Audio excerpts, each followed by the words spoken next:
Hello, everyone. How you doing? You're very welcome to this week's Last Word in Formula One with myself, and of course, as always, to talk about all things Formula One. We have, yes, you've guessed it, Michael O'Grady. Hello, Michael. How are you? Are you well? I'm not too bad at all, Aidan. How's yourself this week? Oh, not too bad. Sure, I'm still alive and kicking anyway, so that's a good sign. Well, So, I noticed that. It's either that or someone's pushing the cutout around the place a bit. I did yeah, notice. this is it. This is it. So I suppose on this week's Grand Prix and this week's Last Word on Formula One, we're looking back at the Brazilian Grand Prix. Yes, we are indeed. And as we all know, it was a sprint as well as a Grand Prix, just to make our life a bit more difficult. And it's Well, been your lovely. life. Yeah, Yeah, exactly. Yeah, in fairness, I've kind of gotten used to the sprint now, and you enjoy it. When it came out first, I thought, well, what's the point in having a race on Saturday and a race on Sunday? But it is actually a very different affair because, of course, in sprint there's no tire changes, so basically you can do what you like with your tires, but they have to last to the end of the race. And there's nothing else. So you're just out for the 19, 20, 21 laps. It's a percentage of the laps of the race, obviously, because you're covering a certain distance rather than a certain amount of laps. And just everybody drives hell bent for leather. The only thing I have to admit is, you have qualifying now on a Friday. So I always skip the qualifying part until after the sprint, because then the sprint's on Saturday. So if you do qualifying for the race, then qualifying for the sprint, you always forget who's back. But anyway, I always find the sprint shootout for qualifying for the sprint race. Yeah, I kind of find it easy to go off and get a coffee and watch the last 2 minutes, to be honest with you. That one. It's a terrible thing to say, that's how isn't it? exciting it is for you, is it? That's how exciting. 2 sets of qualifying in one weekend. No, that's not good, lads. That's not good. Well, it was very, I have to admit, it was a great race in many. The race was better than the qualifying or the sprint shootout, if you ask me. We started to start, which is Saturday. We start with, which is the sprint shootout. Now, one thing I did notice, believe it or believe it not, is the last race, the US Grand Prix, actually had 1.5 billion viewers. I would have thought that was absolutely crazy, but that's what they're saying over the course of the weekend. Some people dipped in for this and then didn't watch the rest and all that. It's really changed in the last, I suppose, the last 20 years. It's really gone massive altogether. Formula One. It's really gone worldwide. So it is incredible to see that, So and I suppose it has expanded beyond the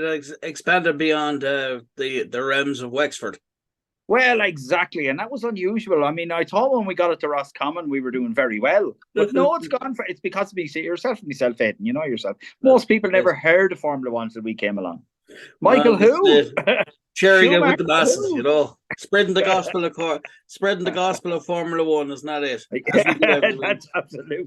That's absolutely it. Well, with the sprint shootout, we had Q1. It was very good to see Ferrari on pace because basically Charles Leclerc was the fastest man on the track, followed by Lando Norris. Now, of course, we're all not worried about Q1 as such, unless you're like one of the last batch of drivers, because if you're driving a Ferrari or a Red Bull or a Mercedes or a McLaren, you're definitely not going to be kicked out into the last 16 unless you make a big mistake. That's the thing about it. But it was, you still had your issues. You had Lance Stroll, who dropped out in the dismal 16th. Now, that was surprising because he does a lot better in qualifying, which for the main race, which was unusual. And Sargent and Albon and Granu were also out. The big issue here was there was a mad collision. It was absolutely crazy between Ocon and Alonso. Ocon was trying to, how would I put it? He was trying to blast past Alonso, who was slowing down and over to one side, and Ocon was putting in a fast lap, and basically he just clipped Alonso's car as he came around. You could see actually it looked silly when you were looking at it, but when you saw the replay from the driver's cockpit, he just came around the corner. The car just basically shuddered slightly, sorry, and we won't go into that one, and shifted to the right, and it just clipped Alonso's car straight across and into the barrier. And Fernando Alonso there, scratching his head, wondering what the hell is going on. I Synchronized think he racing, just, Michael. Synchronized yeah, racing.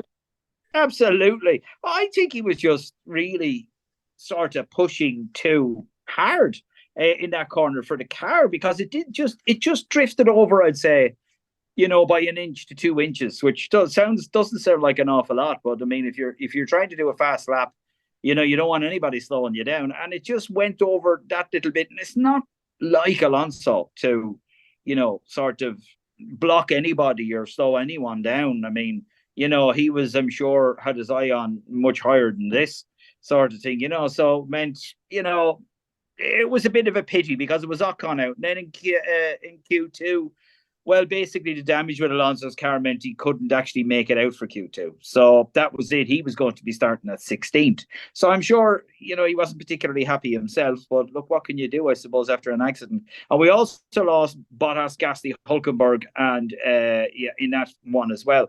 Norris actually set the fastest lap in that one. With Perez just 9 milliseconds behind. Let's hope the timer is very accurate at 9 milliseconds. Because we have to be precise. Yeah. Oh, it needed to be precise, and we'll come back to that later. It needed to be very precise that weekend. So, I mean, it was really good for sprint qualifying. Lando Norris did put it on pole with a lap that he actually described as not so good. I thought that was interesting, considering he put it on pole, but we won't get there.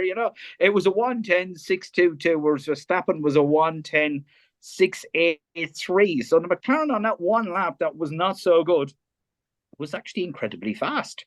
I don't know, maybe he thought he could go faster in it. I think everybody was, even McLaren themselves were amazed he could actually hit that speed. But look, there you go. So we had the grid for sprint shootout, I should say. We had Norris, Verstappen, Perez, Russell, Hamilton, Tsunoda, Leclerc, Ricciardo, Sainz, and Oscar Piastri in 10th place.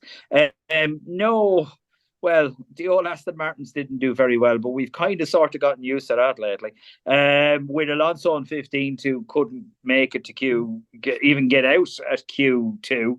And, of course, Lance Stroll, who had, another really, really, really bad day, I have to admit. He's just, I don't know, I'd say at this stage now, his seat in Aston Martin could come into question quite quickly. Because he's been very lackluster compared to Fernando Alonso. It's a bit like I suppose, the Perez Verstappen sort of duo. Verstappen's doing so well, so why isn't Perez second if Verstappen's that dominant? And it's the same here. Alonso is absolutely flying, and Lance Stroll is very lackluster on a regular basis. So it's kind of unusual, I suppose, to a certain extent. The sprint race itself, was only 24 laps. Basically due to the short track length, which does make it a bit more exciting, I suppose, as a spectator, because you're going to see the cars going by a bit more. And is that the reason for sprint? The way, like, for some Grand Prix, there's sprint qualifying for some and not for others. Is that why there's a sprint qualifying because some tracks are shorter than others, or what? No, not really. Yeah, not really. I mean, they just do more laps, on some tracks you'll see 51 laps. In Brazil now this weekend, you saw 71 laps. They try to time it at about an hour and a half, roughly, given the distance and the speed of the cars. So that's always the same. I think the sprint is more, I don't know, it's like everything. They don't actually say it, but you get the idea that they have X amount of sprints, and if you pay a little bit more as a racetrack, you get the sprint qualifying as well. Now, I suppose that sounds bad to a certain extent, but I suppose in another way, the extra money that the track brings in because of that would be significant. On the Saturday, you could charge more because, of course, you sprint shootout and sprint qualifying. And then if you want to see qualifying now, you have to go on the Friday, whereas before, with Formula One racing, when I went to Italy that time, I went to qualifying and race. I didn't bother going on the Friday for practice because far more expensive, as to say, So in this situation, I'd say, I'd say it's just a bit more money and you can have it. And by the way, we're only having 4 or 5 of these a year, more so than anything else. But it is a good spectacle, There's a lot more races than there used to be. With the sprint as well, I didn't know how the drivers keep going, to be honest. Yeah. I really don't know how to keep going. I really don't. But it was good. It shows you what everybody can do. I suppose a short jump, very little tactics. Just get your tires to last to the end and go as fast as you can, and that's about it. There's no worried about pit stops or anything, or a guy changing the tire and a wheel nut sticks. So it's kind of more about what they can do or what they have rather than the pit crew, which is, it's nice for a change, I suppose, to a certain extent. But again, if a driver wasn't fast, we'd kind of give up. Yeah. I would anyway. But Max Verstappen, I mean, I have to admit, he got off to an absolute charge of a start, as he always does. We're getting very used to it, I have to admit, in that case. And he took first into sort of took first place in the corner off Norris. He wasn't aggressive enough, Norris. I think it's just, he's not in Formula One very long. Is he known for being aggressive, like as in certain parts of the track? Is it like at corners? Well, you can't afford really to be aggressive at corners. It's more kind of No, that's true, I suppose, to a certain extent. No, I think he's a good driver, and he's he'll go past you if he can. But I think it's just a lack of experience. If you get me, more so than anything else, it's just a little lack of experience. He just needs to be a little bit more, get the elbows out, if you understand what I mean. But yeah, like the last, I suppose like some drivers are kind of aggressive and they want to chew up the track, and then others are kind of more shrewd or more strategic, I think, depending on the track, of course. I think Norris and Piastri are both a bit the same. They're not in it long enough. They need to give them another couple of seasons in it, and there'll be a lot more kind of fighting with people and sticking the elbows out and complaining and, that sort of thing. It's just they're being careful. They don't want to wipe the car off the track either, Whereas people like Max Verstappen, well, if it wipes off the track, it wipes off the track. And it's not the way I'm sure they see it. They want to do as best as they can. So I mean, yeah, it was a pity because he could have held on to first longer. And that car is fast. That car is very, very fast. I have to admit, you might see a McLaren Formula One World Champion next year. The way rate things are going, at least an even closer battle. Definitely, they're doing absolutely fantastic. It just really is. But it is a pity. It is a pity, really. He got, demoted to second place on that first corner. But it wasn't just him. It was Sergio Perez got mugged by both Mercedes. Yeah. No one saw that coming. That's the other point about Mercedes, like like where are they? Because I mean, obviously, look, you've seen, and to be fair, Lewis Hamilton does have a point. Like he is a brilliant driver, but he is held back by the quality of the car. I'm not saying the quality of the car, but I mean more so, we say the power, because there has been a number of races where maybe, if the car was that bit more powerful, he may not have won certain races, but he'd been certainly closer to winning. If the car was running, so I mean, you can understand at certain parts of the season his frustration with regards to the car. Now look at it's kind of like, the carpenter always blames his tools. But to be fair to Lewis Hamilton, that hasn't always been the case. Now, look, we do know he just kind of moan a bit as well, and he goes on. But to be fair, when you think about it, he is justified in because it must be very frustrating for him. It's not all about his driving because he's a good driver, but you know what I'm saying. Yeah, I know what you mean. Yeah, it is, I suppose. Look, Mercedes are doing their best. They had their dominance. No one stays dominant for very long, as they say. And it'll be the same with Red Bull. Someone is going to catch up to him. And, towards the end of this season, like McLaren are catching on to him fast. Ferrari are getting there. And Mercedes are getting there. But it's kind of, it's like the new car, the year that Verstappen won, he wasn't in a car that was as good as the Mercedes, which was an impressive thing to do.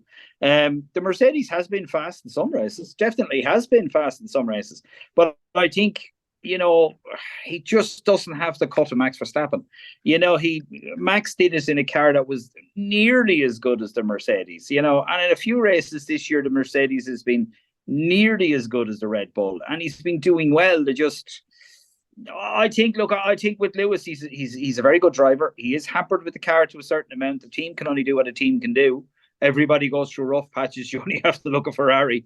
Everyone goes through rough patches. But I think he's just getting a bit. I don't know. It's kind of hard to say long in the tooth, because then you're looking at Fernando Alonso, who's hitting way above his weight in that car. He's really flying in the car when he can. when they can get the car going. He's gone, and he shouldn't be. It's kind of it's an odd situation. Some drivers just seem to be able to make the most of a car that's nearly there. And some drivers, brilliant drivers as they are, just can't exactly get to the same amount. There's nothing wrong with that. It's two different driving styles, as simple as that. There's nothing wrong with it, But yeah, give them the right car and we'd have a bit more fighting. And they didn't have the right car this weekend. Well, I suppose it does come down to the track as well. Like, it does. Yes, like some races or some Grand Prix suit some drivers better than others, and vice versa. Yeah, that's very true. Brazil normally suits Mercedes. That's the funny thing about it. But the problem was when you did qualifying on Friday, that's it. Your strategy's locked out. You can't budge. Right. So that's fair enough. I can understand that to a certain extent. That's what they normally do with the race. Mercedes I don't know what they did wrong. But it just went from bad to worse for them all weekend. It just went worse and worse and worse and worse. And when we get onto the race, we'll discuss it a little bit more. But it's a sad situation in that place at the minute. I can't figure out what exactly they're up to and what exactly is going on. It's a strange situation. Whatever they're doing, I don't know. We will come back to that in a few minutes because it is actually poignant in the race itself. Talking about that, to see what yourself is. It's like everything, it's just, yeah. We shall wait. We get to the race. That's the best way to do it, isn't it? Yeah, no. As the race went on, actually, Sergio Perez did get past Lewis on lap 4, which meant sort of, he didn't really have any DRS anymore. I mean, Perez, which was flying along behind Hamilton, and he got to DRS, kind of defending against Charles Leclerc, who was very fast at the weekend. But that was kind of gone now, so that was going to lead to an interesting situation. And Russell became under pressure from Sergio Perez too in the sprint race. Now, this is an unusual situation because sort of Russell was in front of Hamilton, and Russell was allowing Hamilton DRS behind him. Now that's a very simple system. This happened again in the race. One of them drives in front of the other. The guy in behind drops back a little bit in the corners, and then when he gets to the DRS zone, he uses the DRS. The idea is to negate the DRS of the guy behind you.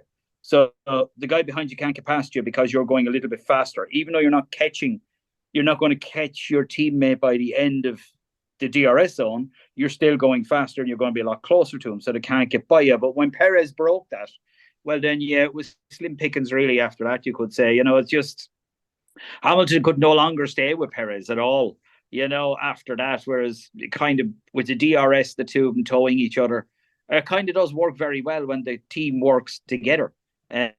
Like that, and I mean, it was an awful long time before Perez got past Russell either, because of course Russell didn't have any benefit of any DRS. So the Red Bull is a fast car. It is simple as that, really. But at the end of the race, I mean, it was kind of bad. Leclerc took Hamilton for 5th, and then Tsunoda was on his back axle, and then Tsunoda overtook Hamilton, which was something you don't hear that often. And really, he was kind of blessed. It was the 25 lap race because right on his tail over the last lap, over the finish line on lap 24, Sainz and Ricciardo, I mean, yeah, they really could have taken him. One more lap, that was it. He was tumbling backwards completely lost. Mercedes made a big, an odd one with the setup. The odd one with the setup was they made the car harsh on the tires by making it grippier, because Brazil is it's high speed, but there's a lot of turns on it. So they made the car put more downforce on it, which meant it sticks a bit better to the road, but the tires go off quicker. And that was the issue. They just started falling backwards. The sprint qualifying was Verstappen, or the sprint race, I should say. Max, like in this, in this type of Grand Prix, one little thing can negate another thing. So, like, well, that's the problem. If you're doing one thing, then that can affect something else, and it has a knock-on effect on other things as well. Yeah, it makes it very hard. Like, Yeah, I mean, all weekend, really, in a straight line, the Red Bulls were uncatchable. They were that fast. But then in the corners, the McLarens were catching them.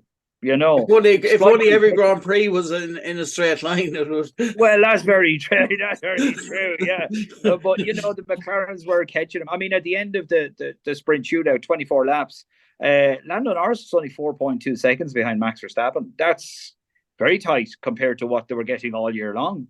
Very, very close. Then you had Perez in third, who was he was a good 13 seconds behind, and then you had George Russell in fourth, who got mugged by Perez. But then he did a better job of his tires, did George, which he was doing all weekend. He kept his tires just that little bit better. And you had Charles Leclerc in fifth and Yuki Tsunoda in sixth, which is good for him. And then Hamilton all the way down in seventh because of the tire issue. But he was absolutely very lucky there was another lap, because Sainz and Danny Ricciardo were right on his tail.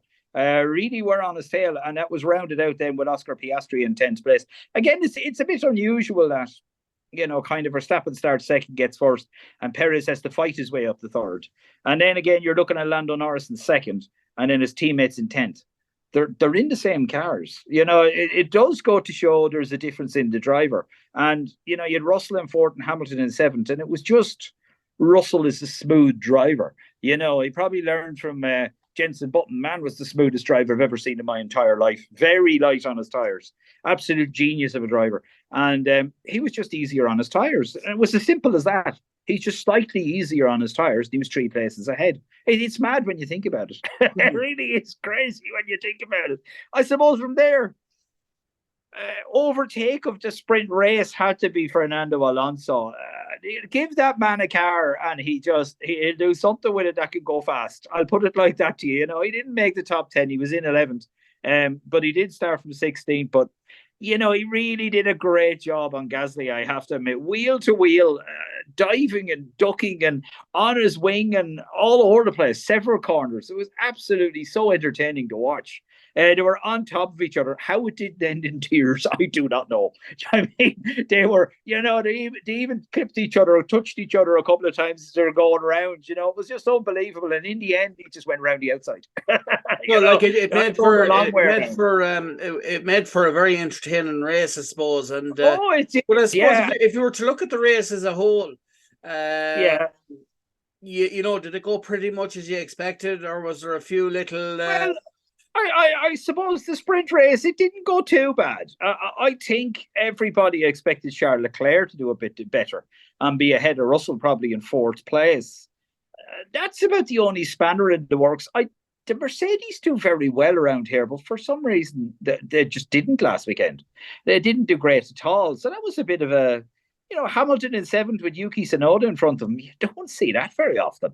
That was unusual. Take learnings from that then, won't they? Well, very true. If we go on to the main qualifying itself, there was a bit of a change in the rule book. Oh, well, that was a surprise, wasn't it? For stopping in the pit lane. As we remember last week, we had a car who decided, I'm going to stop in the pit lane and wait for the last few minutes of the race and block everybody. Well, there was a bit more of a rule change on that one. That was no surprise, really, I suppose, to a certain extent, But Q1, it was weird.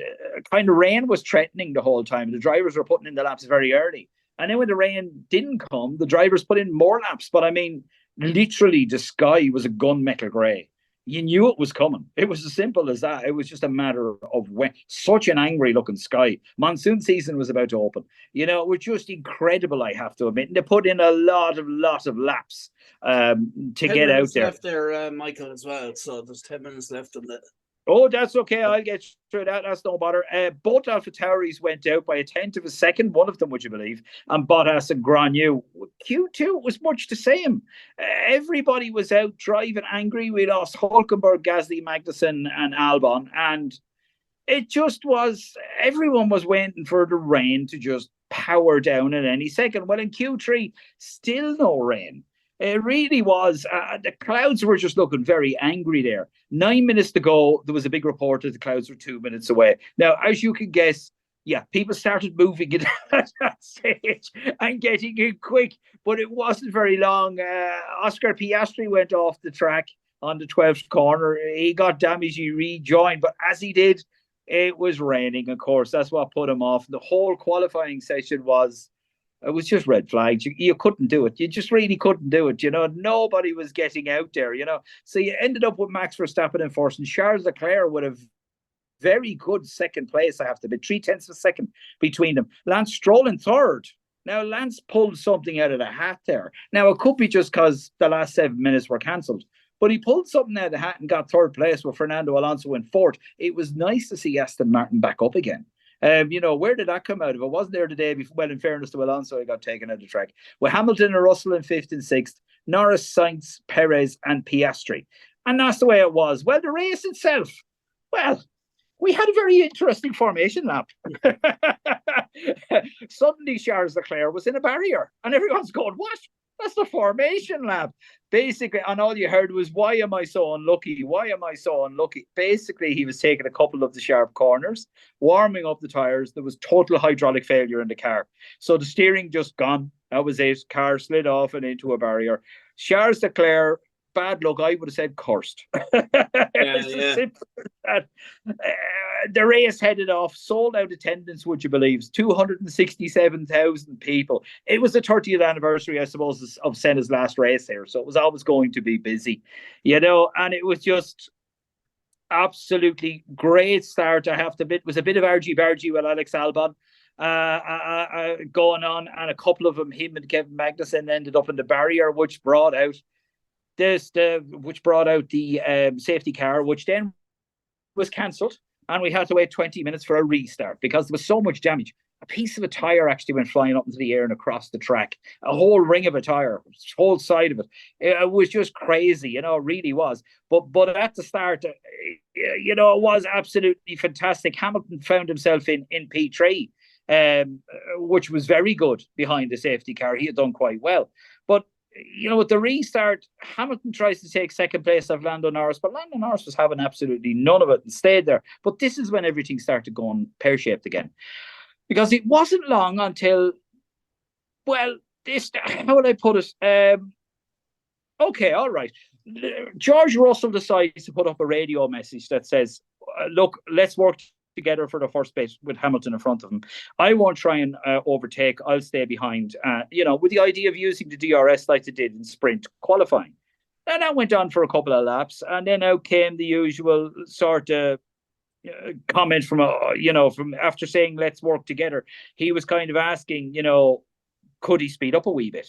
You know what I mean? Because he was having to push through turns 11 and 12. And he either needed to overtake or Lewis needs to maintain, or as he said, manage the car better. That went on, and then it went on for another little bit, and then sort of, Russell's using the DRS to fend off the guy behind him, and everything went okay, but, eventually Perez gets past him, and then the radio message came out was, Russell basically saying, are we all working together, or are we just doing our own race? Man doesn't know what's going on. He thought they were using the DRS, and worse still, the reply came back to him. We're still discussing that. Hello? You know what I mean? Hello? What's going on here? I thought you were working together like you did previously on sprint race, where Russell was in front of Hamilton, and suddenly Hamilton's in front of Russell, and they're not working together. And it was the craziest thing ever, because Perez got past Russell and then made mincemeat of Hamilton. If he just had kept Russell in the DRS, Perez would have taken a lot longer to get past him, and Hamilton had the buffer of Russell. But it didn't seem to work that way. I don't know. I just thought it was just absolutely incredibly silly. What was really weird with lap 28, you had Lance Stroll in the Aston Martin with a Mercedes engine passing by the Works Mercedes car. That was, I kind of would have said, a little bit embarrassing. As both Mercedes they really started tumbling backwards after that. It really did. It just, Pierre Gasly slam dunking an Alpine left Russell like he was stopped. There was no problems with their overtake it all. It was a great situation, you know. They rang or they got on the blower to Hamilton on lap 43 before his pit stop and asked him, you know, use the tires now. When he came back, he said, I've been using them for the last 5 laps, dude, and started laughing. I don't know what's going on with that team, I have to admit. And then lap 59, George Russell gets an imminent danger flash, they said, across his dashboard, which meant retire the car, which unfortunately he did, which wasn't very good. But, you know, the race ended up, it was a strange situation. It really was. I mean, Mercedes were falling backwards, and I couldn't help but be very critical of their tactics and the way they're not talking to one driver in one race and then talking to him in the previous race and then not talking to him in the race beforehand. It was really crazy. George was left out again. To be honest with you, he's such a good driver. I honestly, terrible thing to say, but I actually think George Russell should be just looking for a different race team at this stage. He gets put out the whole time. They just don't tell him things if he's behind, and if he's in front, they want him to get out of the way. So what's the use? There's only so long. Yeah, there's only so long he's going to put up with the Hamilton Roadshow. The way it ended up, for Verstappen first, Norris in a very good second place. I mean, he was fighting. Fernando Alonso and Sergio Perez third and fourth, Stroll fifth, Sainz sixth, Gasly seventh, Hamilton eighth, Tsunoda ninth, and Ocon 10th. Just to wind that one up, there was a situation with Sergio Perez and Fernando Alonso. Perez much faster caught up to Fernando Alonso in the penultimate lap and overtook him. Fernando Alonso had the elbows out like hell. It took over 10 laps for Perez to get by him. So we get to the last lap, and Fernando Alonso right behind him in DRS1 couldn't get past. But defending, Perez swept out slightly wide. Fernando Alonso got the place back in DRS2. The two were fighting like hell, so much so, last few corners. Perez pulls out. He gets the run on Alonso. The two were flying up along, and Alonso goes across the line 5.3 thousandths of a second. This is why I was talking about the timing situation. Ahead of Perez for third place. 0.53 thousandths of a second.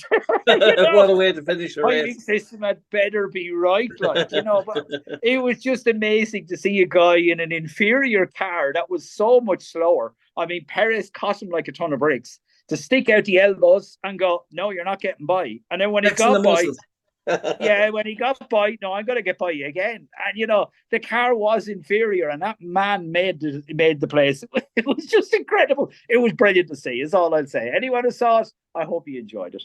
No problem, that's great. And there's a weekend off this weekend. There is. As in, there's no Grand Prix. So we look forward to talking to you again next week, and we'll look ahead to...